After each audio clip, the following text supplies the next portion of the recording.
Hey everybody, Charles for HumbleMechanic.com. Today, I'm going to be taking your questions on 1.4 liters, oil leaks, replacing all the lock cylinders, and more. This is episode 161 of the Humble Mechanic Podcast.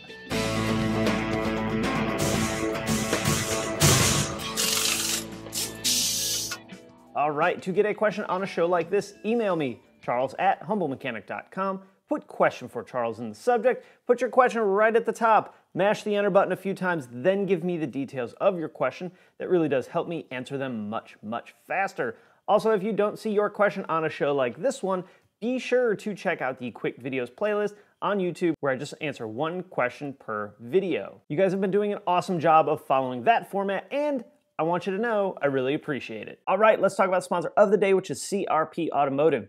CRP deals in a ton of OE maintenance and repair parts, timing belt kits, suspension components, and even fluids. In fact, they make the factory DSG fluid for Volkswagen and Audi. So check them out at crpautomotive.com. Now that we got that wrapped up, let's get into your questions. First one comes from Jay.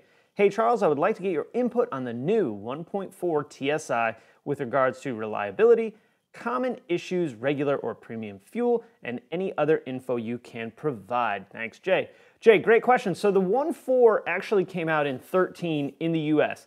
All of what I'm about to tell you guys is US market only. I know the 1.4 has been out in the rest of the world longer, so I'm just kind of going with what I know about the 1.4 liter. The 1.4 came out in the hybrid, first 2013, I think 2014 as well.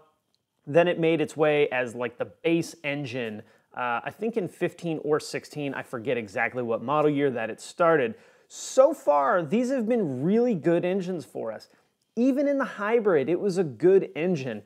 The hybrid had a whole slew of other issues, but they weren't really engine related. In fact, I think we only had one major hybrid engine issue, which is engine is actually sitting right over here, and that was some kind of bottom end noise. It got an entire new engine, but even the stuff bolted to the engine has been pretty good. Now, I think it's too new to say this is going to be a greatly reliable engine for us. It usually takes a few months to kind of work the bugs out, even a year, before we really start to see some of the issues that may pop up. So far, I don't think we've seen any issues.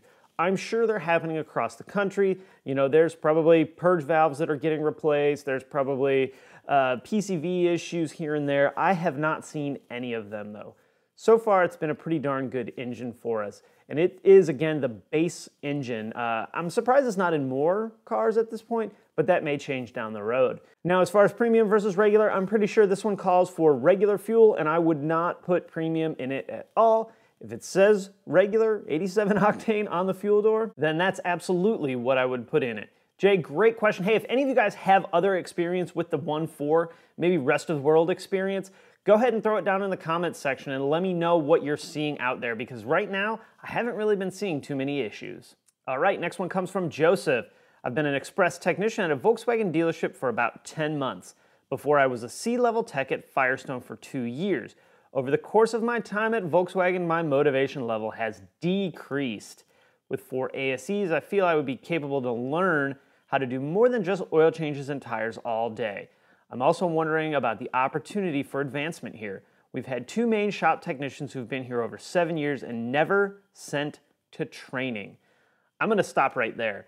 I'm gonna read the rest of Joseph's question, and I think we can provide him some maybe exercises to do to think about what to do next. But dude, 7 years and no training, I'd bounce. I'd roll, pack my stuff up, lock my box, and roll it the hell out the door, because if a dealership or a service department or anything is not taking the initiative to get their technicians or their advisors or their warranty clerk or their salespeople or anybody trained, dude, it's time to roll. No question about it. Now, there may be technician reasons why they're not sending them to training, but if you have a bad technician that you're not gonna send to training, fire them. There's no reason to keep bad technicians.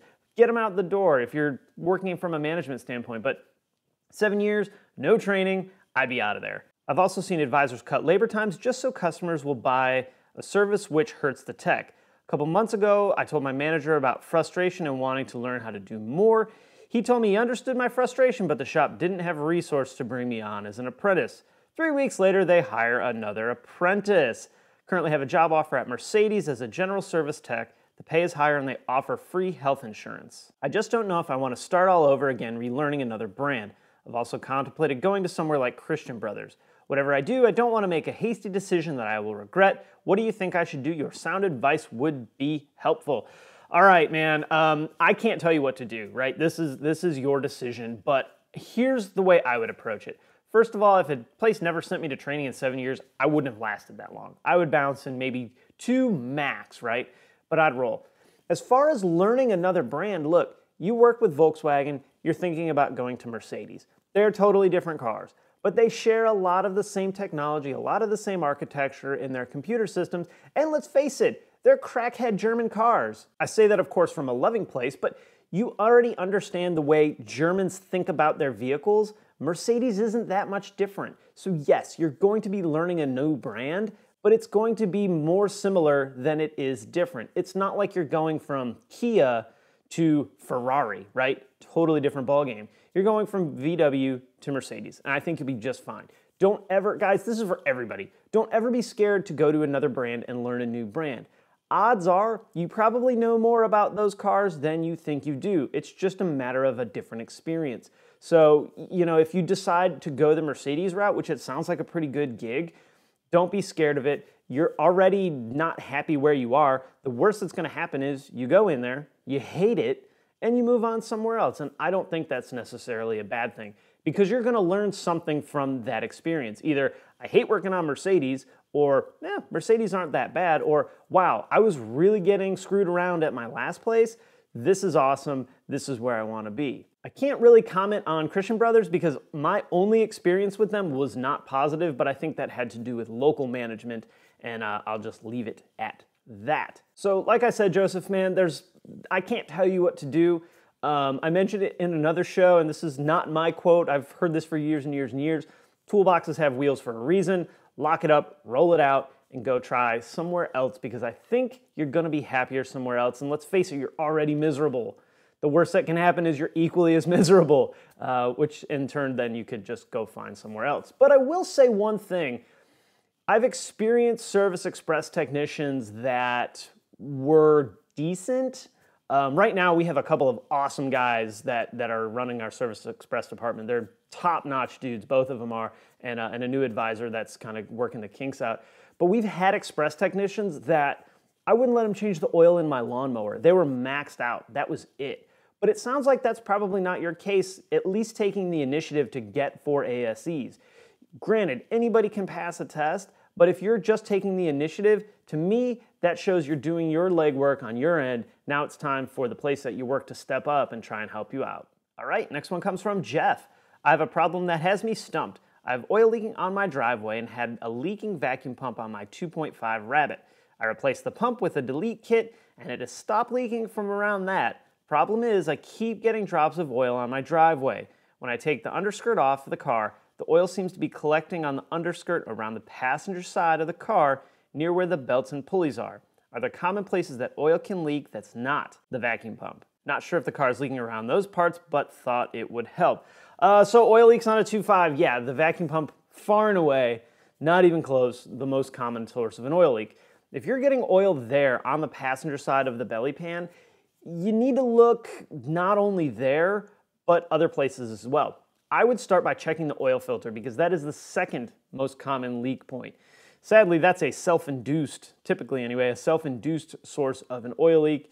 The filter housing's cracked, the seal's not put in right, it's not tight enough, it's too tight, the little orange bleeder valve is stuck. All that stuff can cause oil leaks. I've also seen front crankshaft seals leak, and that can cause oil to actually leak down on the ground as well, and of course onto the belly pan. But if it's on the belly pan, it could be leaking kind of anywhere in the front, leaking down, hitting the belly pan, and then sliding down to that side. Depending on how you park your car will depend on where that oil collects. Also seen valve covers leaking on the 2.5s. That's actually really common. Typically that leaks down the back side of the engine though, not necessarily the front. You also want to make sure that this is engine oil and not power steering fluid. Now I don't think your Mark V is going to have this issue, but the 2.5 and the Mark VI did have hydraulic power steering, and there's a line that runs across from the reservoir to the pump that on the weld where it mounts in will actually crack, so it can be power steering fluid leaking down the front, and by the time it gets down, it's really dirty and it looks a lot like dirty engine oil. So not your issue, I don't think, but just another tip to throw out there. This is how I diagnose oil leaks. I start at the top and I work my way down. If there's no oil at the top, just keep working your way down. If your oil is collecting on the top of the engine somewhere, you've got to start there. Oil does not leak up, right? It leaks down. Now it can blow backwards based on airflow, but you need to start at the top and work your way down. Check the valve cover, check the intake manifold, make sure it's tight, all that stuff. Look at the front crank seal. I've had that leak a handful of times, not a ton of times, but a handful of times. I've also heard of head gaskets leaking, but typically this is on the chain side, not on the passenger side, or what I call the front side of the engine. So do some work, look at the top, work your way down, and hopefully you can find your problem. All right, next one comes from James. Can you do an in-depth, detailed warranty ticket explanation showing how to properly story out a ticket so we can get paid regardless if we find something wrong or not? I want to be so good at this that there's no argument on getting paid on time spent looking at anything. Keep up the awesome work. James, this is a bit of a sore subject for me right this minute. Times are challenging in the Volkswagen world, as nobody should be surprised, right? All the diesel stuff going on and whatever, recalls, Takata airbags. It's been frustrating. So one of the things that we've actually in our dealership had to do is really hammer down on all of our documentation, not just warranty. What James is talking about is whenever a technician does a repair, period, there's a million steps that go into it. But with warranty, it's even more involved. I don't want to say it's different, it's all the same, but it's more involved. We basically have to document every single thing that we do in order to get paid. Now I'll say, James, that if you don't find anything wrong, you're probably not getting paid. This is one of the things that drives me bonkers about the auto industry. There's like a million things that drive me bonkers about the auto industry.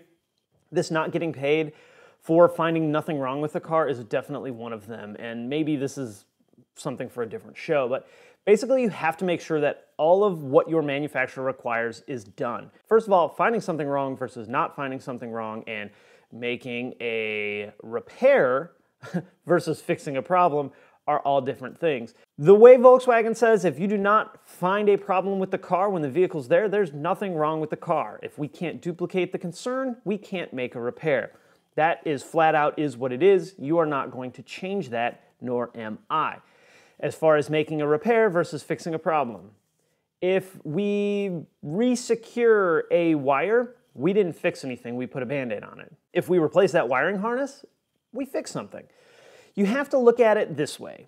If there is a part that has failed because of a manufacturer defect, that is a warrantyable claim. If you unplug the radio and plug it back in and it starts working, according to most manufacturers, there is no defect in the part, therefore you did not make a repair. It's just like taking your phone, holding down the home button and rebooting it, or turning your computer on and off again. They don't consider that a manufacturer defect. Do I consider that a manufacturer defect? Well, it doesn't really matter what I think about it because I'm not the one paying the bill. Basically, what'll happen is a brand, right? Audi, VW, Ford, Chevy, whoever, when you have a failing part and you go, ooh, install a new part, they take that old part, they analyze it, perhaps they try and charge back the maker of that part, you know, TRW, whoever, VDO, whoever made that part, Volkswagen's gonna try and get their money back from that part. If I take this part, unplug it, plug it back in and it starts working, what's gonna happen? I'm gonna unplug it, I'm gonna ship it back, they're gonna plug it in and it's gonna work fine. That's when dealerships get charged back for that repair. This is so convoluted and it makes no sense, but the burden falls on us technicians, right? All the way at the bottom of the barrel. The burden falls on us to make these decisions, to prove these failures. So you have to make sure that you are actually replacing a part, period. Because if you're not gonna get paid, or you're gonna get paid and then the warranty claim will get kicked and you'll get back flagged. So make sure that you're following the 3 C's. Concern, cause, correction. Make sure in your correction, you are putting what you did to diagnose and repair the problem. I removed panel. I did voltage drop from pin 1 on connector 3 to pin 2 on connector 7. Volt drop was 1 volt. So I replaced the harness or whatever, installed a new harness. You have to make sure that all that information's in there because if you don't, they're gonna find that one little thing that you missed and they're gonna kick the claim and you're not gonna get paid. So this is a really challenging world. It varies from brand to brand to brand. I would recommend getting with your warranty clerk and having them guide you through some of this stuff, or go back to your old training stuff and use that as a guideline. There's also always places you can call. You can get with your warranty clerk and call warranty and ask them, how do I word this story, or what can I do? This sucks, right? I hate dealing with this stuff. Unfortunately, this is part of the job. And while technicians are paid on flat rate and warranty claims work the way they do, this is just how it's gonna be. This is one area where working in the aftermarket is so far ahead of the game because you don't have to worry about all this stuff to the level that the dealerships do. You still have to have very accurate, proper documentation, but you don't have to worry about that. If you don't put a period at the end of a sentence, your warranty claim's going to get kicked. So James, this is more of an art form and something I can't just teach in a video. Maybe I'll do a standalone video on this way in depth. But this is a sticky place. And again, right now, this is a super duper sore subject for me. All right, got time for one more. This one comes from Will. What's the best way to go about replacing every lock on a Mark IV GTI? My 2002 GTI has 0 functioning locks. The hatch hasn't worked since I bought the car. The electronic module is broken. I was using the actual key to get into the car, and sure enough, one day it kept turning. The latch for my glove box compartment is broken, so I was looking to know what's the best way to go about replacing all of these. I'm going to replace the door lock module this winter, but I obviously don't want to drive the car with no physical locks. If I got all the locks off a donor car or new, how would I go about getting all keyed and everything? Thanks, love your show. So Will, this may not be the case anymore, but there was a time where Volkswagen sold a kit, and it was lock cylinders for the doors, for the glove box, for the hatch, as well as the ignition lock cylinder, and it came with new keys. I don't recall how much it was. My brain says like 380 bucks, but that may be way the hell off. They may not even offer it anymore. For your key that's turning all the way, you really also want to look at the door handle, because I've seen door handles break and cause that as well. This sucks, man. This is really not cool. You can try and find some aftermarket situation to install for your lock unlock, but if your door latch is bad, you're toast anyway. As far as getting it off of a donor car at a salvage yard or something, that would maybe be the first thing I would look at. The problem is you're gonna need the VIN to the car to get a key, or you're gonna have to have one with a key, which happens from time to time, but it's not super common. So my first thing, even though it may be more money initially, would be to go to the dealership and see if you can get that lock replacement kit. If you can't, then perhaps it's time to go to the salvage yard and get all the locks from a Golf or GTI similar to yours. You can also try a locksmith and see if they can make you a key. There's places that can cut keys for you. This is tricky because at my dealership, for you to get a new key, you have to have a registration for the car. Well, if you don't have the registration for the car, how are you gonna get the key? So this may be a case really where even though it'll save you a ton of money to go to the salvage yard and take all the locks out and take them with you, it may be just easier overall to get it new, replace all the locks, have 2 new keys, and go from there. All right, guys, I'm gonna wrap it up there. If you have any questions or comments, you know what to do. Hey, if you like the video, throw it a thumbs up on YouTube. I always appreciate that. You can also subscribe on YouTube or on the blog at humblemechanic.com. Follow me on Facebook, Twitter, Instagram, and of course on Snapchat. All right, guys, hey, thanks for watching, and I'll see you next time. Drink of the day is water because it's really warm in here, and it's also only 9 a.m., so it's a little early for a beer.